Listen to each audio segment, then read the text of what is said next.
Companies spend billions of dollars, literally billions of dollars every year running promotions. And I understood that from a marketing perspective, and I applied that to the hobby, and I won a lot. People kept saying to me, "What's your secret?" And then I thought I should write a book. And that's how Contest Queen came about, to teach people how to win. All branding is personal. And it's not about who you say you are. It's about who you are and how you say it. I'm Hirsch Redwood, copywriter, comedian, and brand voice expert. I've helped hundreds of companies fine-tune their messaging, and now I'm sitting down with some of the most ambitious and imaginative founders around who share their seven-figure stories and their next-figure goals. Let's hit the brand voice runway. Leading us down the brand voice runway today is Carolyn Wilman. Carolyn is, at the very least, a triple threat. And she is an expert in winning and the desire to win, how to win, winning on every level. One of the things that she does is being known as the contest queen, teaching people how to win sweepstakes. Carolyn Wilman is not someone who sits still very often, but we do have her sitting still at this moment, not necessarily still, but sitting at least. And we're going to talk today how to manage multiple brands and what the cost is really and what the next step is at a certain point. So Carolyn, welcome to Brand Voice Runway. Oh, I'm so excited to be here because it has been a crazy brand journey for me that actually started a long time ago. So I started with Contest Queen, and that came about because I was a stay-at-home mom, and my background's marketing, business, graduated with business marketing major and worked in IT because that was the hot thing. Right. And became a stay-at-home mom for a little bit. And I got to the point where my daughter was at the age, do I go back to work? What do I do? And meanwhile, I had started this contest hobby. And I won a lot because I'd taken my marketing background, because what is sweepstakes is a marketing tool for companies. Companies spend billions of dollars, literally billions of dollars every year running promotions. And I understood that from a marketing perspective, and I applied that to the hobby, and I won a lot. People kept saying to me, "What's your secret?" And then I thought I should write a book. And that's how Contest Queen came about, to teach people how to win. And then I kept getting asked, companies were asking me to help them with their promotions. And so I thought, well, to me, it felt different. So one was teaching and one was marketing. And so I started, because I had to keep the crown. I started Idea Majesty as a marketing business. Right. But it's funny because the day that I was filling out the forms, to get the actual business license, because, there's actual paperwork involved when you run businesses.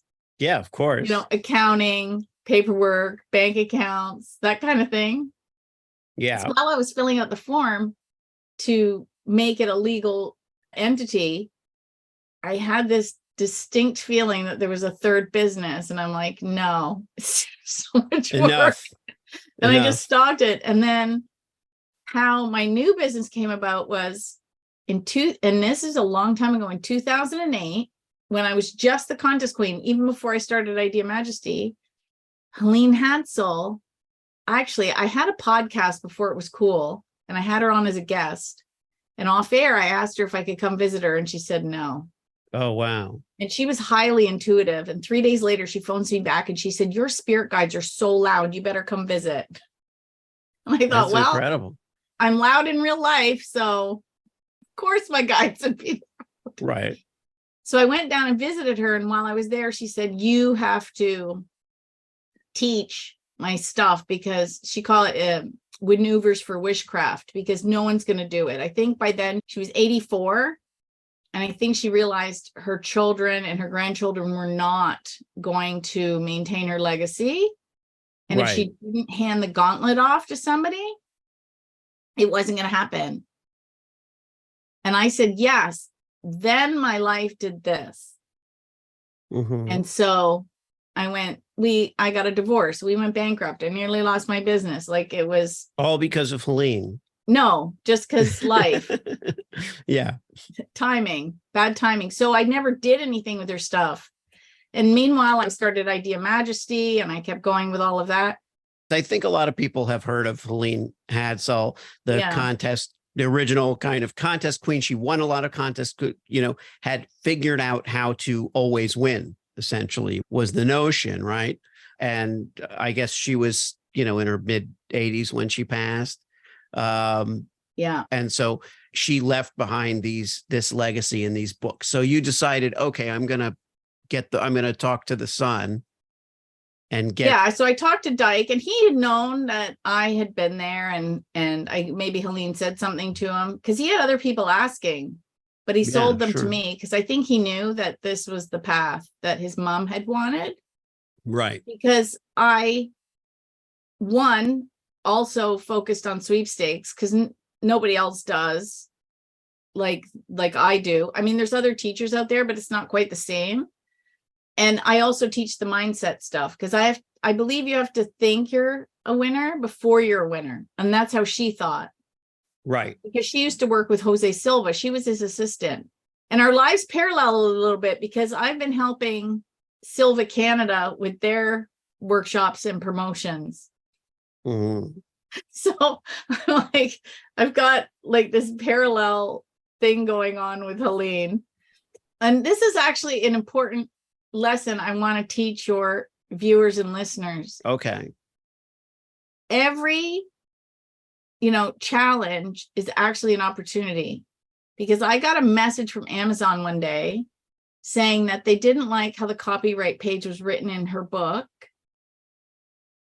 And if I didn't fix it, they were going to pull her book. Okay. And I'm panicking. But I made the mistake of when I republished the book, I kept the copyright page similar to how she had done it. But she didn't do it properly, as it turned out. Yeah. Meanwhile, I started contacting her previous publishers to make sure they didn't hold any copyright. And the second publisher was Tag Powell, who owned Top of the Mountain Publishing. Now, when I had gone to her house to collect the balance of her business materials and some of her library, I found some books by Tag. So I thought, I recognize that name. And I did some searching and I found like 5 addresses for him. So I mailed a letter to all of them. Well, one of them found him and he called me. He's currently 85. Mm-hmm. And he published the second edition of the Name It and Claim It game. And I got talking to him and I sent him all the copies of the books I had redone and he loved them. Well, he's at the end of his life as he's had a stroke, he has COPD. We don't know how much longer we'll be blessed with him. And I said, well, who's doing your work? And he said, nobody. So I bought the rights to 10 of his books. Right. And then I'm like, okay, I can't keep putting everything on my marketing site. Yeah. But had Amazon not, kind of made me fix the copyright page to current standards, because I didn't even know it wasn't up to current standards, is when I published my own books, it was straight up easy. But because hers had been republished by so many different people, there's a way you have to do that. I didn't know that. Oh, yeah. Yeah. I think I know what you're talking about. Yeah. You learn as you go, right? That's the whole point of life, right? You do something, you go, oh, it's not the way to do it, fix it. Then the next one is fixed because you learned from the last one. Right. But I wouldn't have gotten in touch with Tag had I not had that problem. Now I was panicking, but look what a door it opened, like a huge, crazy door. And then, so in March, we drove to Florida and hung out with him for a few days. And he gave me a bunch of his library and signed a bunch of books. And now I'm working on Money and You and Think Wealth. And he actually has a Silva Mind Mastery book because he also knew Jose Silva. Mm-hmm. And was friends with Helene. So there's a whole tie there. So does this endeavor have a name? Yeah, I called it Words for Winning. I took off the crown. Okay. I tried to come up with something regal, but it wasn't working. Right. But then I wanted it to be book-based. So I went with Words for Winning. And I thought that kind of encompassed it. Because all of the books that I'm republishing have to do with a positive mindset and, just the magical quality of life. Like Helene wrote In Contact with Other Realms and Confessions of an 83-Year-Old Sage, which when people hear I rewrote that one, they're like, you're not 83. Yeah. I'm like, no, it's not my book.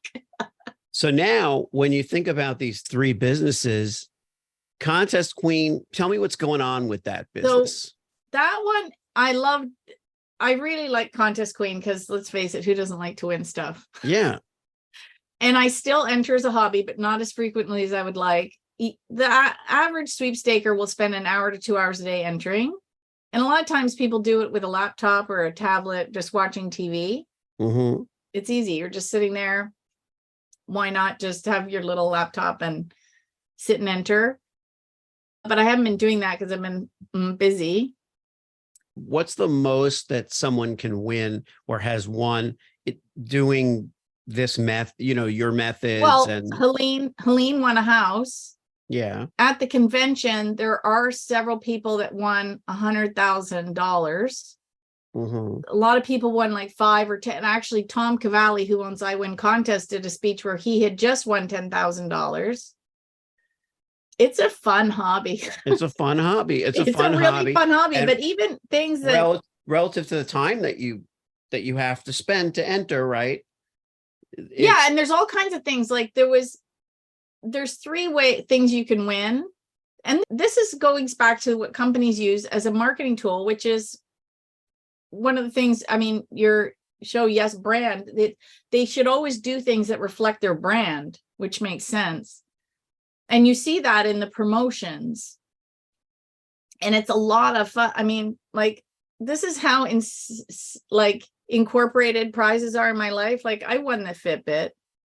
It's just, you'd never know it. It's just there.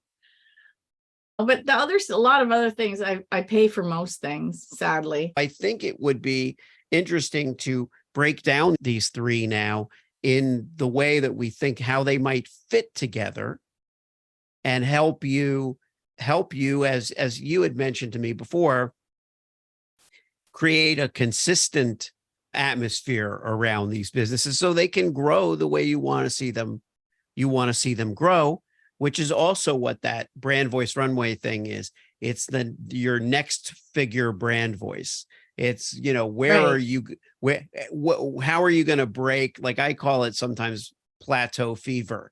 Like sometimes a company does really well, but they can't get beyond a certain point. They get stuck at a successful level, actually, but they just want to get to the next level because the vision is for it to be bigger or reach more people.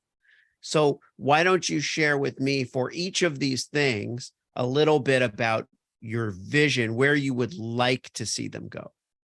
Well, when I started Contest Queen, I thought she was the mountain, so to speak. And I thought I was going to be this. It was because companies spend billions of dollars running sweepstakes. So I thought there was this huge industry and it's really, really niche. I could only grow it so much. And there's only so many people that are interested in, sticking to the hobby because it takes time and energy and effort to win. Yes, you can win. I know people that have won a car on the very first sweepstakes they entered. Well, tell me this, knowing what you know and having a marketing background to begin with, which is already kind of the spine almost, I think, of your businesses, right? Is that marketing, you're a marketer, you understand marketing, you studied it. So for companies that do sweepstakes, why do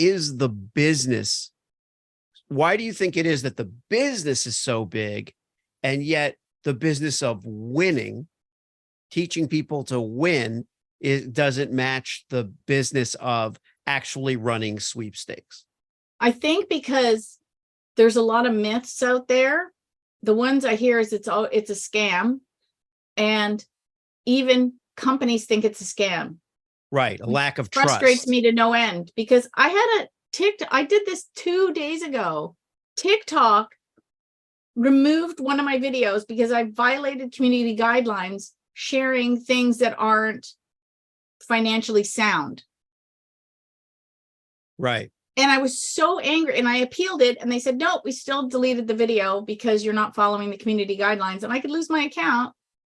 And I'm so frustrated because TikTok, when I open my TikTok, I see ads for sweepstakes. So they are taking money from large corporations to run ads about sweepstakes, but me telling people how to find legitimate sweepstakes and avoid scams isn't allowed.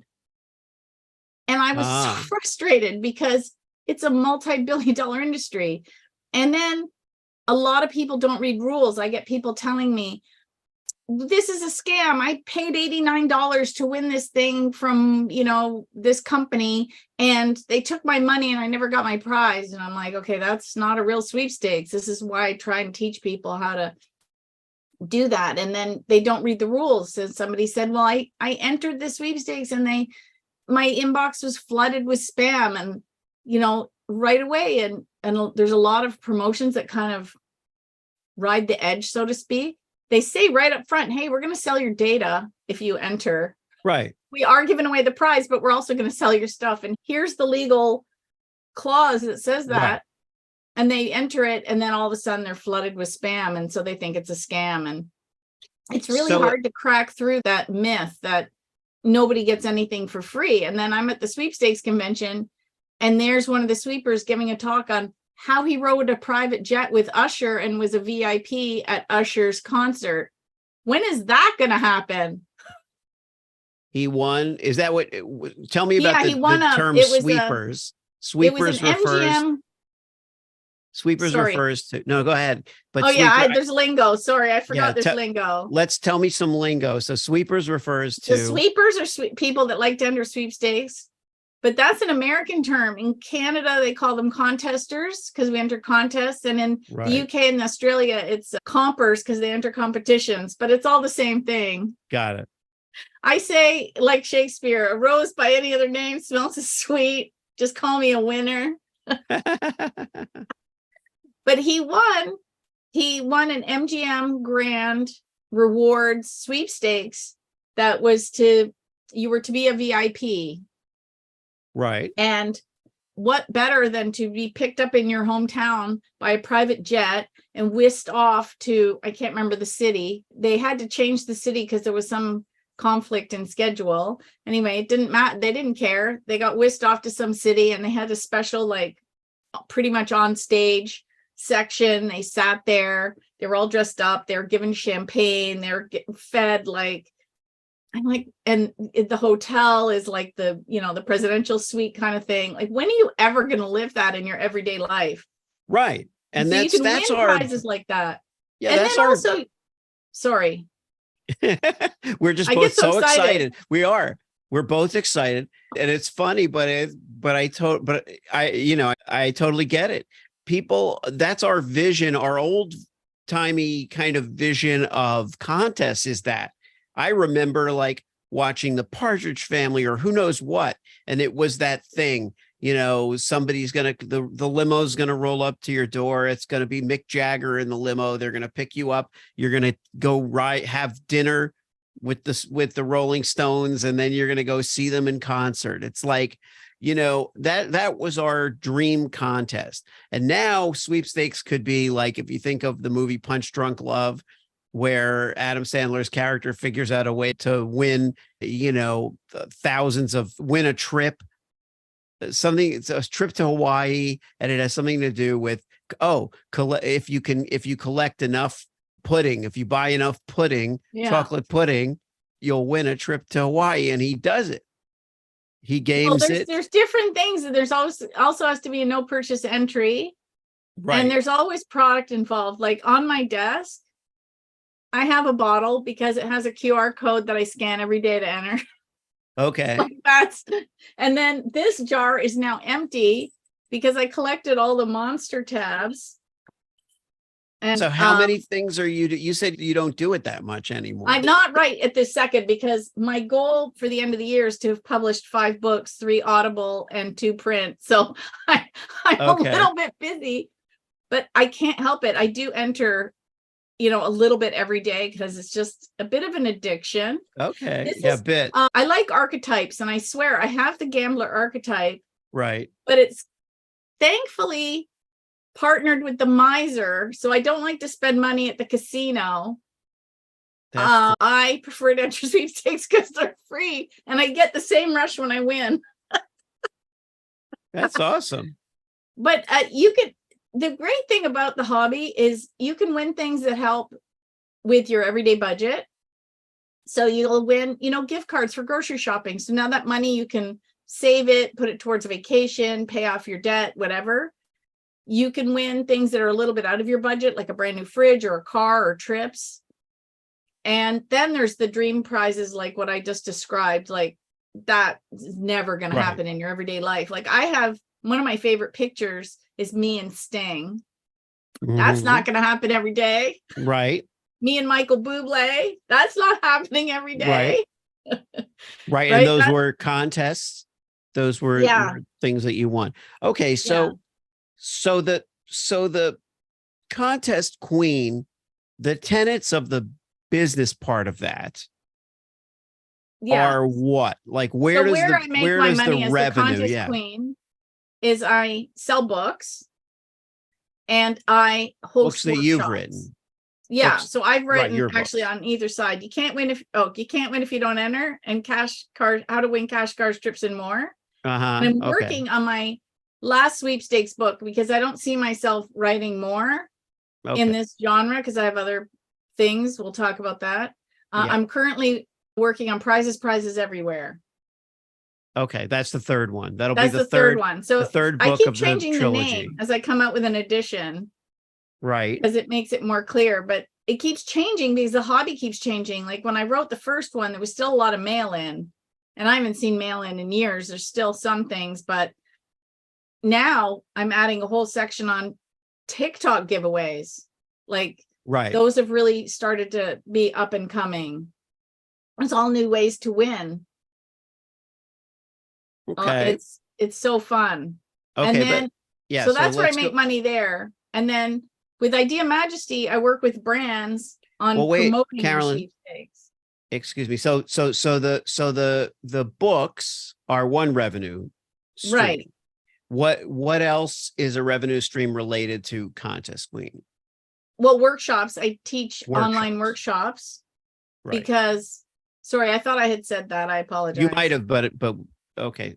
I got too excited. Yeah. I host workshops. So for example, I teach my number one sweepstakes tool I use is RoboForm, because not only does it autofill and save passwords, which I have hundreds of passwords for my work, I use it to actually save and organize my sweepstakes.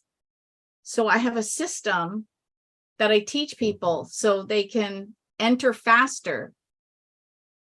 Right? You want to be organized. That's actually one of the keys to winning, is to be organized. Because if you only have 1 hour, if you can 1.5 times or double what you were entering that hour, your odds of winning are going to go up because you're entering more. Right. So that's one of the things I teach people, for example. And then, so I have workshops. And then, of course, I have the social media revenue streams, like, for example, YouTube. Once in a while, I make a little bit. I'm working on it. It's getting there. But that's the thing to think about is, and what we talk about on this show, when we say next figure, is sometimes there's money trickling in, but it's not the money that it could be if we were more organized about our business model, because we do like as we keep talking about being excited, because we're so passionate about something and we enjoy it so much that we don't really, it's like, okay, it's better to love what you do than to, be in a job or a business that you don't like and make even more money, or say, well, you should do this because the money's really here. I'm really sorry to interrupt this brilliant podcast episode, but this is not Steve D. Sims, and this is not an actual endorsement of brand voice Runway. This is Hirsch, and we shouldn't really be surprised because we know he's a brand voice expert, and so why shouldn't he be able to impersonate the man Forbes magazine hails as the real-life Wizard of Oz? Now, if it were Steve Sims, I'm sure he would give a sterling, wholehearted endorsement of Hirsch and brand voice Runway. And he would encourage you to go to getmessagetherapy.com to see if Hirsch can help you with your message. And while you're at it, why don't you check out Steve's podcast, The Art of Making Things Happen, and go to stevedsims.com and see what Steve can make happen for you. We now return you to our regularly scheduled program. That, right? No. But is there a way to accelerate, let's call it, to just accelerate the growth of Contest Queen as a business? What are some tools that maybe you're not using that can just accelerate it? That's all. It doesn't. That's why I'm going in the direction I am. Yeah. Because nobody wants to work. It's very interesting. So I work a lot with a gentleman called Robert Ohado, and he wrote a book called Transforming Fate into Destiny. And he says the bypass books will forever outsell the books that require work. Right. That's why back in like 2008, The Secret took off. And he said, so where were all the manifestors when everything crashed? And what's very fascinating to me is Helene's book, The Name It and Claim It Game, far outsells any of my sweepstakes books, because people just want to learn how to kind of make the stuff they want magically appear in their life. They don't want to do the work. Right. And it's kind of like, I always say, like when I publish one of these books and there would be an influx of people entering sweepstakes and people would be so mad at me, the sweepstakes community, it's harder to win, stop publishing, stop telling everybody about our secret hobby. And I'm like, no, it's not a secret hobby, first of all. But I call it January at the gym because people will be like, yeah, I'm going to enter sweepstakes. And then they start to realize it takes time and they have to get organized and they have to sit and look at all the sweepstakes and enter the forms and save it. And there's a whole thing to it. And they're like, oh, this is too hard. I'm not going to do that. Well, they do that with podcasting too. People start to podcast, there's a million podcasts, but there aren't so many that sustain themselves, that publish consistently, that want to keep doing it, finding the guest, interviewing the guests, editing anything but I love what you said, which is that people don't want to work and they don't even want to actually learn the steps to not having to work. They just, what Robert said makes total sense, And so that's why I'm switching, because so for a while, Contest Queen, because Helene's book is very sweepstakes related, she was way ahead of her time. She knew, because you got to remember, she wrote this book in the 60s and it was published in 1971. That was 50 years ago. Yep. People did not talk about things the way we talk about them now, and they didn't have access to the kind of information that they have access to now. And so she knew that telling people to have basically a winning mindset wasn't going to fly then. Mm-hmm. So she wrapped it. It's kind of like a spoonful of sugar makes the medicine go down. She wrapped it in sweepstakes. So she's teaching you about how to win sweepstakes. But if you really read what she writes, she teaches you how to think positively, to visualize where you want to go, to take inspired action, to do all these things that all these, manifestation and subconscious thought teachers are teaching now. But she hid it in the message of sweepstakes. Then her next book was like way out in left field. It was called In Contact with Other Realms. And then she talked about how she could see, spirit guides and all the woo-woo stuff, which is fun. But let me go back to what you just said, which is that she wove winning into the sweepstakes idea. And in a way, if you want to teach a winning mindset, you're going to anyway use the sweepstakes, experience, the sweepstakes phenomenon. And so I think that while the third business undertaking also has to do with republishing her books and Tag's books and that's all perfectly sound in and of itself. The republishing, I think, is its own business aside from teaching a winning mindset. I think teaching a winning mindset and Contest Queen really go together, so that Contest Queen is about teaching a winning mindset, not just teaching people how to win sweepstakes. Because if they want to, it's almost like you said, there's a limit to how much money that can make anyway. And it's, and how much people are willing to do it. The fact is that everybody would love to win a sweepstakes. Not everybody wants to bother figuring out how, but the books on that you've done, and the third book, which I do like, prizes everywhere. I like that a lot. That's very catchy as a title. It's just good. Those three books on sweepstakes totally have their place, but I think they're under the umbrella of teaching a winning mindset.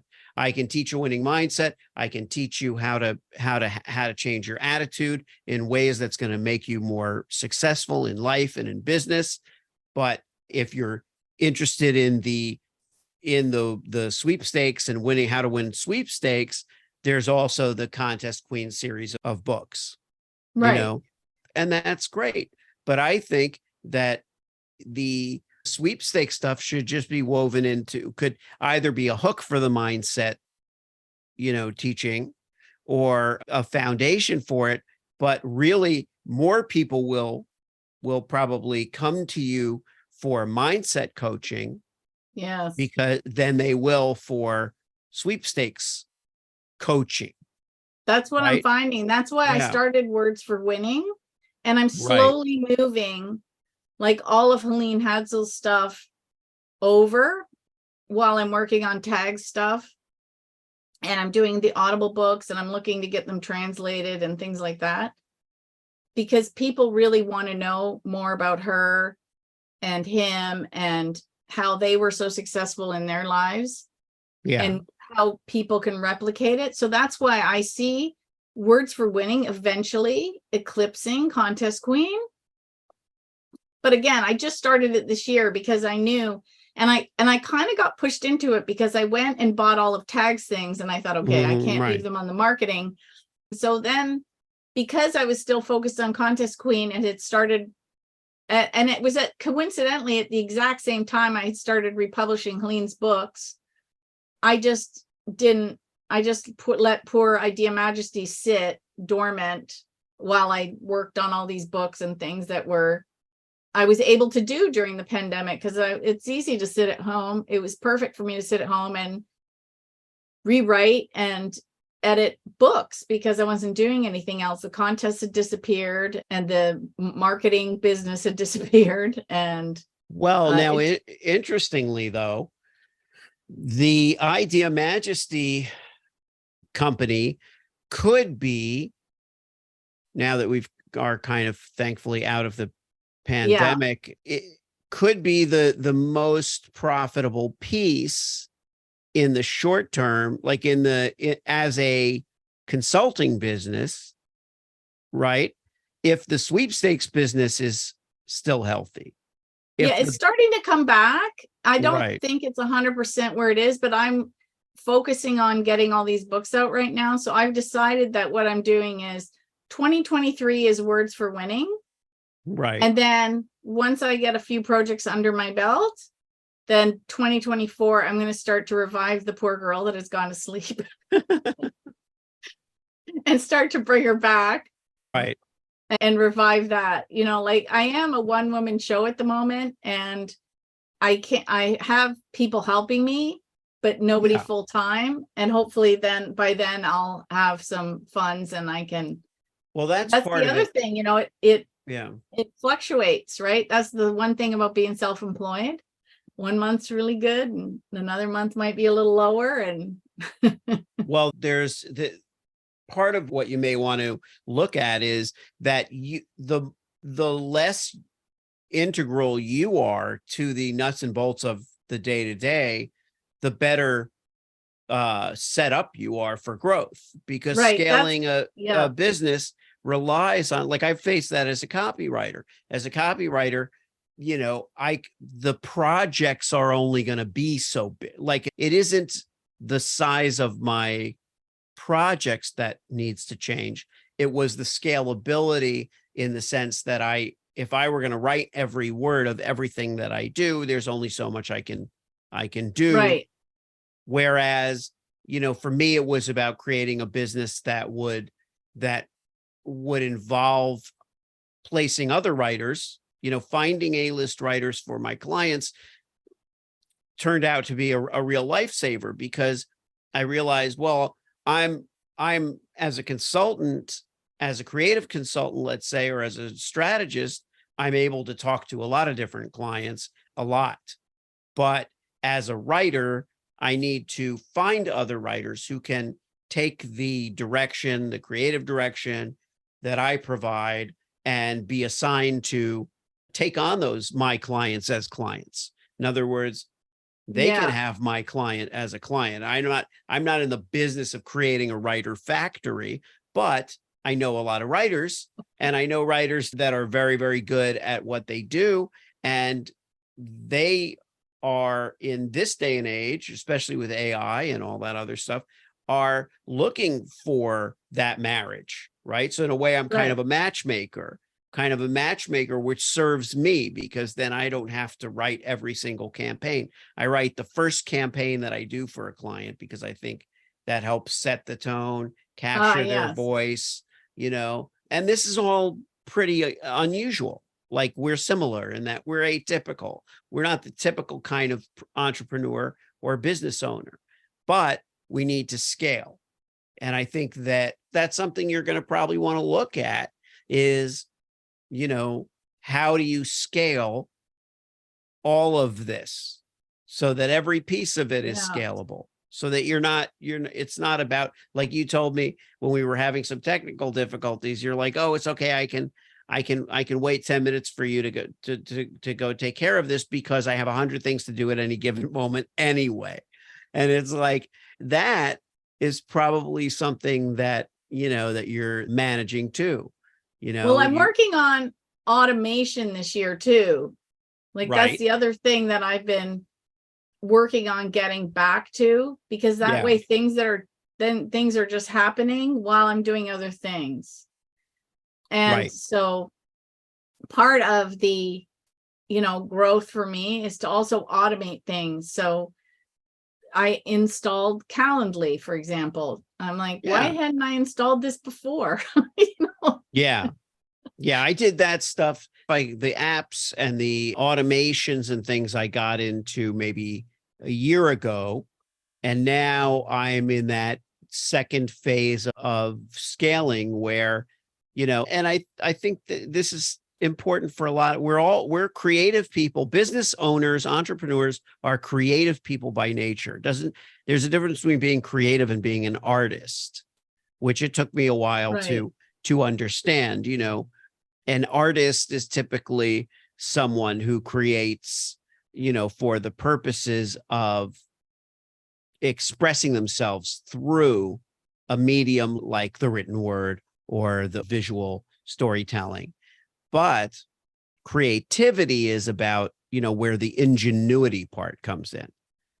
We're kind of ingenious when it comes to, like in your case, contest queen. And I love how you refer to your businesses as, in the feminine article, you say, oh, Well, she, poor contest queen, she's struggling with this. Oh my God, I'm leaving a little Idea Majesty. She's just sitting dormant. She's lying dormant. And it's charming. That's also interesting. Do you know how that came about? Well, I do that because one of the things that I learned as a business owner is you are not your business. Yeah. Because if you want to eventually scale up and have, like, I don't know, 10 employees and something happens to you, that business can still go That's without right. you. Yes. So it's a separate entity. And so I think of them as, of course, being a woman, I think of and with the name Contest Queen, that's feminine. Yes. I've been told I have the queen archetype and that it wasn't an accident. I named my first business Contest Queen. So I thought, of course, I'm just going to own the crown. Wow. So you have your queen miserly gambler Yeah, I like is kind of your design as well, a human being. how I got into all that kind of stuff and why it's not a surprise I ended up starting Words for Winning is when I was 18, my dad handed me a book, and I wish I could remember which one. It was one of those motivational, inspirational, mindset kind of books. And he said, if I can teach you at 18 what I learned at 36, you'll be way ahead. And so I've been reading those types of books as long as I can remember. And I loved that kind of stuff, everything from, Wayne Dyer to Dr. Joseph Murphy. So it wasn't unheard of that anybody in the sweepstakes community had heard of Helene Hatzel, because the woman won a fully furnished home. Yeah. Like, that's the holy grail of all sweepstakes prizes. I mean, a car, yes, but a fully furnished home, wow, that's like next level. And it's funny because I looked up the house at that time. It was $50,000 in 1965. Right. And I had somebody say to me, how do I know this is true? Well, when I picked up her business paperwork and I got it all home and I started going through it page by page, I found the title transfer from the Formica Corporation, who had sponsored the sweepstakes, to her and her husband. Yeah. And I think the transfer, they have to put a price on it for legality, whatever. So it was $1. Mm-hmm. They paid $1 for the house because I don't know what the laws were, but I think they had to put an amount. They couldn't just say zero. Right. So they put $1. But the market value was 50. Oh, the market value. I mean, it was fully furnished. And then I found a magazine that she had from the corporation to show how modern the house was at the time. Right. Like, well, I remember when you talk about housing, prices, I know that my parents bought their first house. Maybe it wasn't even the first house in Miami Beach. Maybe it was, we moved down the block when I was 2 years old. So I was born in 1966. So yeah, I believe that the house that they bought in 68 was $37,000 or something like that. Or maybe get a car for that. Maybe does that sound right? Or would it? Because my parents bought a house, I think, in 69 for like 25. Oh, okay. Yeah. And yeah, it sounds about right. And I think it depends on the market though, because I looked up the house and what it would be now, and it's only 10 times that. But also what's interesting is if you read her books, she talked about the house and it was built way out in the boonies. It was the third house in the development. There was nobody around for miles. It was across from a university. There's nobody around them. Yeah. And when I was there, I wanted to go see the house. I wish I'd knocked on the door. I should have, but anyway, I might one day just go down again and knock on the door. I was thinking of mailing them a letter. I don't know who these people are, but it is in the middle of everything now. Like, the cities have grown so much that there's no distinction between Dallas and Fort Worth anymore. It's all one big conglomerate. Yeah. And that house is in the middle of everything, which is kind of interesting. But yeah, but that house in another market would be maybe even more. Yeah. Like, I know where I live, that house would be a double or triple that even. Yeah. Yeah. I mean, the house in Miami Beach would be, they sold it a long time ago, but it would have been now Oh, well over $1 million. Oh, I was going to say millions. Yeah, it's Depending. probably more. That's kind of beside the point. I often, on Yes Brand, I have the guests give pieces of advice. In the case of Brand Voice Runway, I think what we're going to do is ask the guest to kind of make a resolution. It's not New Year's, but every day is a new day. What would be a resolution that you want to make? And of course, we talked a lot about legality. You're not legally bound to stick to your resolution, but saying it on a show does kind of make it a little more real. What would be a brand resolution that you'd like to make? Well, I already made it. And that was, I'm going to finish these 5 projects before December 31st, especially prizes everywhere, because I actually started that book before the pandemic. Yeah. And then when the pandemic hit, I live in an area that had some of the longest lockdowns, and I sat at home just eating and writing. It wasn't good. And that book just kind of fell by the wayside because there weren't sweepstakes out there. I was miserable, and it sat. And I thought, that's it. This must be finished. And so that's why I've got 3 Audible books and 2 print books to get out before the end of the year. But I'm also using a little bit of help. Like, I've got a friend that's helping me digitize books so that then I'm just going in and editing and saving me a lot of time on that part, because I only have print copies. That's one of the reasons that they're out of print, is that there's nothing available anymore. And then we're doing Audible, which is really exciting. That's great. Well, so we'll see. Well, that's definitely where your head and heart are at this moment, is in the Words for Winning. Yeah. And seeing that through. And that's and then where we're gonna be. And then you do have a plan or a timeline for Idea Majesty. Yeah, next 2024, when I pass these 5 projects. Right. And Words for Winning is kind of got that, it's like juggling, right? I'm going to have that ball in the air. And then the one that fell on the ground, I'm going to be able to pick her back up and start juggling her too. If you've enjoyed this episode of Brand Voice Runway, please leave a 5-star review and subscribe to the podcast. The positive reinforcement keeps us going. Who am I kidding? Founders like us keep going regardless. Thanks so much for listening, and make tomorrow greater than today.